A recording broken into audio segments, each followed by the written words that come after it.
Hello, I'm Laura, a woman in my 30s. I've been through divorce and have no children. The reason for my divorce was how my ex-husband dealt with his sister-in-law's family. I'm sharing my story here to express my frustrations and to keep striving towards my dreams. When the issue first arose, my husband and I had been married for a year and a half. We had chosen not to have children. Why? Because I had dreams to pursue, and that required effort and saving money. I thought there'd be time for kids after achieving my dreams. My husband, his father, and his mother all understood and supported me. I grew up in a close-knit family with parents, a sister, and a brother. We always chat and have fun together. On the other hand, my husband's family kept to themselves and didn't interfere much in each other's lives. In fact, we'd only hear from his parents once every 2 months or so for a quick update. When we were dating, he respected my dreams and liked that I was family-oriented. Since his family seemed hands-off, I thought we'd manage well after marriage. But after we got married, my husband began inviting his sister and her kids over constantly. And then one day, my husband David said this: "My sister has 3 boys and it's tough for her. Help her out. Pick up the kids from preschool, make meals, and even give more gifts." Now, if his sister, a housewife, was busy, I could have understood. But her kids were a handful, and I simply didn't have the time since I also work. When I refused, my husband got angry out of nowhere. "You pick up and feed your own sister's kids, don't you? They're both adorable nieces and nephews. Don't be discriminatory." It's true, I did pick up my niece. My sister was hospitalized for a few days because she fell ill at work while pregnant with her second child. My sister's husband couldn't make it to work, so I stepped in. During that time, my mother visited my sister and cleaned the house, while I picked up my niece from preschool and fed her until my brother-in-law could take over. He often came home exhausted, so I'd prepare simple meals, but that was an emergency because my sister was unwell. However, my husband just couldn't grasp this. Honestly, I wasn't keen on my sister-in-law's kids, but I've never treated them differently from my niece during birthdays or Christmas. "You took care of your niece, but you won't take care of your nephew?" Taking care of my niece was different. She's my relative. Maybe you should handle your own sister's kid, especially since you're the one who wants to take this on. "But I work late. Picking up the kid from preschool is out of the question, and let's not even talk about my cooking skills." Having my sister-in-law's kids over was always a handful. My husband couldn't manage them all on his own. It was just too much. They'd run around, grab handfuls of cake, and fights would break out in a snap. Whenever I cooked, they'd complain it was gross and uneatable. Initially, we'd consult with my sister-in-law and her husband about gifts for the kids, buying them secretly. But at one point, she just asked for cash instead. Assuming she had her reasons, we went along, setting a certain amount to give her each time. Turns out, she was pocketing the money, and the kids started calling us stingy. I felt it was bold of her to take the money and still ask for more gifts. I didn't like these kids, who were neither polite nor careful with our things. And the fact that I was expected to be the primary caregiver was frustrating. You offered to help on your own, so you should take care of it alone. If you were helping with my niece, I would have helped with my nephew. But you never did, right? If you can't handle it, you shouldn't offer. And at the very least, you should consult me. Why are you so against taking care of them? Well, your nephew is a lot more destructive, okay? I don't want any more of my things ruined. It's different when it's a single niece versus 3 siblings close in age. Our discussion was going nowhere. We needed to cool off, and for my husband to understand my point of view. I packed up and went back to my parents' home. Divorce wasn't on my mind at that point. I was hoping for reconciliation if he could understand where I was coming from. Maybe it's wrong to favor my own blood-related niece, but back when my sister was pregnant with her, I was still single and living at home. She would come by and I'd get to feel her growing belly. I was genuinely happy for her and I felt different about my nephew. Still, blood shouldn't be the only factor. I tried to treat them equally, but I could no longer tolerate my sister-in-law's audacity and my nephew's demanding nature. When I left, I sent an email suggesting we both take some time to cool off. But it seemed like my husband wasn't fully grasping the situation. Why are you making such a big deal out of this? My sister-in-law is not ill or anything, so why do I have to take over her responsibilities? I was not fond of my husband's attitude of assuming I'd naturally take over. I didn't reply to the email, but just kept a record of it. I visited my parents' house after a long time and went out for a meal with my parents and my college-aged brother, Daniel. I told them about what had happened and said I might get a divorce. They were understanding. Divorce doesn't affect your dreams, and experiencing it once might not be a bad thing. Why don't you stay here for a while and focus on your goals? I don't appreciate the entitlement from him, so why not divorce? Taking my father's advice, I decided to focus on achieving my dreams while staying at my parents' house. A few days later, another email came from my husband. If you don't come home, your precious music box might get destroyed when my sisters visit tomorrow. I had already taken all the stuff I bought myself, as well as gifts from parents, friends, and siblings. He didn't seem to realize that. The only thing left at home is what you gave me. After I replied, he seemed to get anxious and called me for the first time since I left. Your brother came over unannounced, played games when I wasn't home. He wanted me to admit I was wrong and come back. I explained that my brother came because he had free time, and he helped me with the game. It just so happened to be a day my husband was at work. I had paid for the gaming console, and the games were mine too. I hadn't inconvenienced him in any way. I won't return with that attitude. I'm doing just fine, and I don't want to meet your sisters or nephews because I don't like them. With those final words, I hung up the phone on my husband. I consulted my mother-in-law because my husband showed no remorse, only to learn that he and his sister weren't close in the past.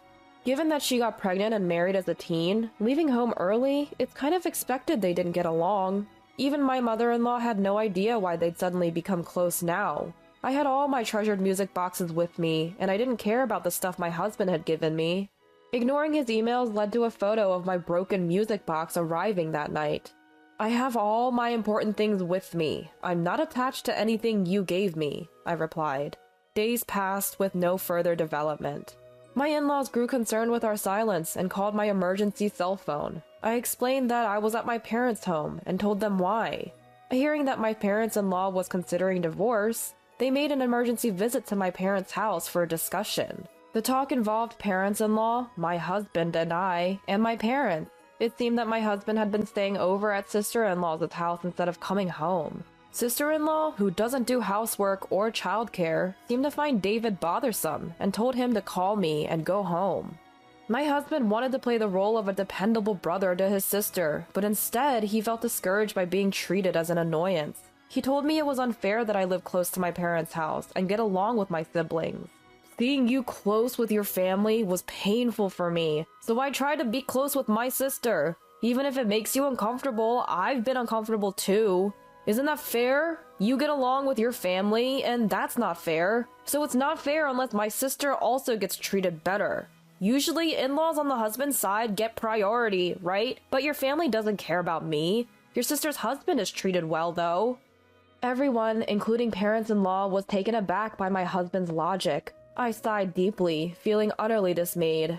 It was clear that any remaining emotional connection I had with him had vanished. Being part of your happy sibling charade is exhausting. You say don't discriminate between nieces and nephews, but I've been trying to treat both the same. But being told not to favor one over the other is unrealistic. I'm human. I have likes and dislikes. To be honest, why should I love a child who's not even blood-related and is ill-behaved? They break things, make a mess, are picky eaters, and constantly complain. And your sister only dictates what to feed them without bringing anything they can eat. There's no gratitude for taking care of them. And, like I've told you multiple times, the reason we took care of my sister's husband and niece was that it was an emergency situation. My sister was hospitalized. Your sister is a housewife and perfectly healthy, right? If it's so hard with 3 kids, maybe don't have so many in the first place. The concept that a wife should silently obey her husband and do all the housework is outdated. If you want to say such things, why don't you earn a double income like husbands from a generation ago? We never favored your sister's husband over you. We didn't bully you. Dad even invited you for drinks and to share hobbies, right? You're the one who declined. What does being cherished mean to you? There's a reason we treat you and your sister's husband differently. You know that. We've known him longer, and he was already like family before they got married. Remember I told you about when Dad got sick while I was in college? Your sister's husband was the one who stepped up and supported him. You never have a drink with Dad as an adult. You don't put any effort into family gatherings, always running away. It's okay if you're not comfortable with it. Running away is an option, but don't hold grudges for avoiding things you don't want to do. Is that what being cherished means to you?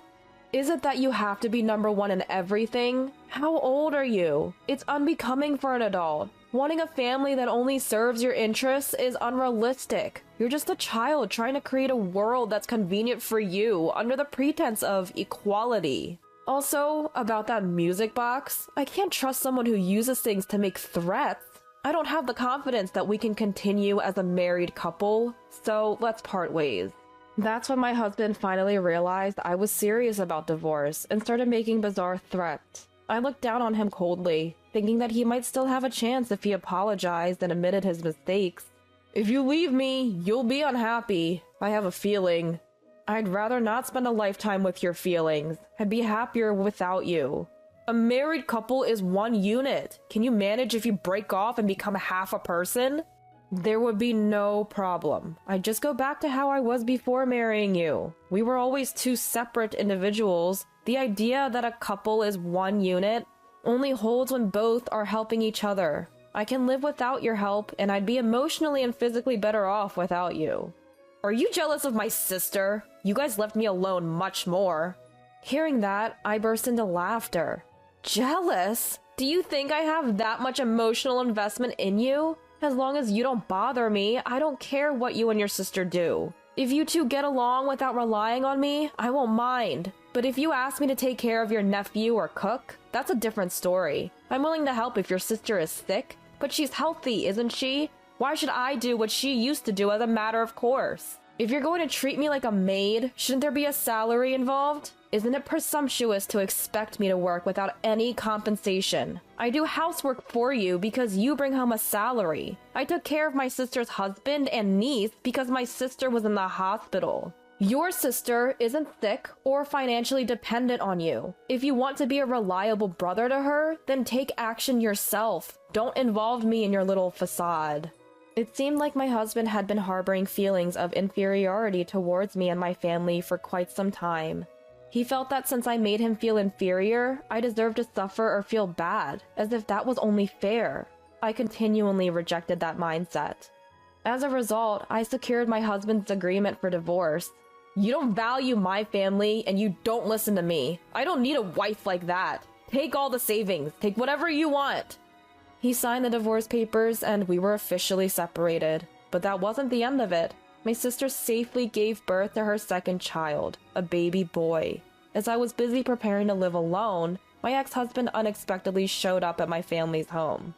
Out of nowhere, he blurted, "I have a favor to ask. I tried inviting my sister over because I felt lonely, but she refused because I can't cook. So I've been ordering delivery, but I'm running out of money. We used to split living expenses, but now I have to cover everything myself, and I can't make ends meet. If I stop ordering food, my sister won't come over anymore. So can you help me out financially each month? We could get back together, you know." When he showed up asking for money instead of apologizing, I couldn't help but burst into laughter. What's the advantage for me to get back with you? I actually have more spending money now. I don't want to see your face ever again. If you show up again, I'm calling my lawyer. I had my dad and brother, who had come out just in time, send him away. Although he hasn't visited since, he still sends emails regularly. The more I read his incessant demands for money, the more I realize how poor my judgment of character was. I've been ignoring his emails, and eventually they stopped coming. Rumor has it he's drowning in debt and has gone on the run. I can't say for sure if that's true, but it seems he's definitely struggling financially. I have no lingering feelings for him, so as long as it doesn't ruin my peace of mind, that's fine by me. Right now, I'm living fulfilling days, playing with my family and chasing my dreams while working. Seeing my sister and her husband, it's clear that marriage can bring happiness, but I think there's also value in pursuing happiness that isn't tied to marriage. I might meet someone and remarry someday, or I might continue to chase my dreams and spend my days with my family. Either way, I want to live my life my way, seeking the kind of happiness that suits me, instead of conforming to society's general definition of happiness.